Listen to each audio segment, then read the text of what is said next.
after McKinley makes his decision that the United States was going to occupy the Philippines and treat it as an annexed territory, there's a resistance movement that forms in the Philippines. In fact, they created what they refer to as the Filipino Republic.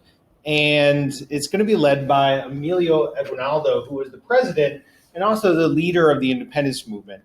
In 1899, the United States is going to fire upon some Filipino nationalists, and that's going to lead to open warfare. The Filipino Republic declares war on the United States while also calling for a truce, trying to stop this. They just want their independence, and the United States refuses. In fact, the United States soldiers said that, no, we have to see this out to the bitter end. Again, kind of saying the quiet part out loud, where they're really trying to occupy the Philippines to get to Asian markets, to because of the racist attitudes towards the Filipinos, trying to show that, based on the idea of social Darwinism, that they can occupy, that the Filipinos needed to have the United States there.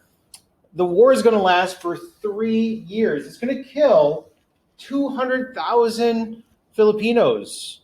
And a lot of them are civilians. And a lot of that's because of the treatment that the United States put upon the Filipino population.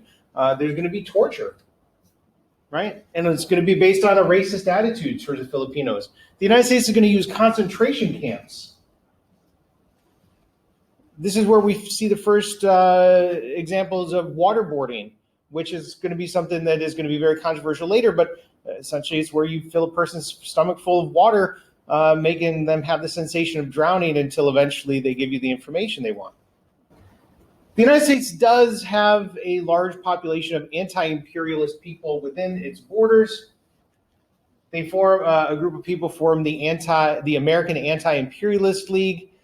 People like Andrew Carnegie, who actually offered to buy the Filipinos and give them independence. Mark Twain is a very famous anti-imperialist.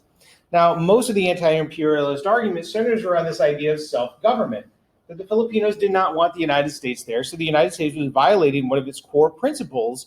The idea that the people give consent to be governed is being violated because the people in the Philippines obviously didn't want the United States there. There's other attitudes where people would be anti-imperialist. One is a racist attitude, and that is the attitude of the Southern Democrats, who at this point were the party of white supremacy. We saw that after the end of Reconstruction.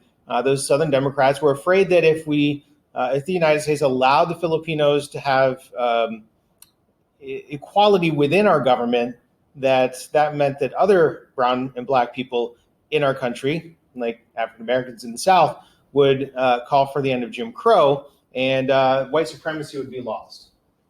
So there is that racist notion as well that is going to be one of the reasons why people are anti-imperialist. This is going to be actually part of what's referred to as the insular cases. The Supreme Court is going to argue and rule that the Constitution does not follow the flag, meaning just because the United States occupies a territory doesn't mean that the people there get constitutional protection. We can see that even in the modern era with the Puerto Rico. Puerto Rico, the people there are United States citizens. They don't get all the same protections as a person living in the continental United States. Unions are going to be afraid of this imperialistic notion as well, because they're afraid that if the United States occupies a territory, the people living there would be able to become immigrants, come to the country, and drive wages down. So there's both a very deadly cost to Philippine American War, and also there's a lot of reasons, some good, some bad, why people would be opposed to that war.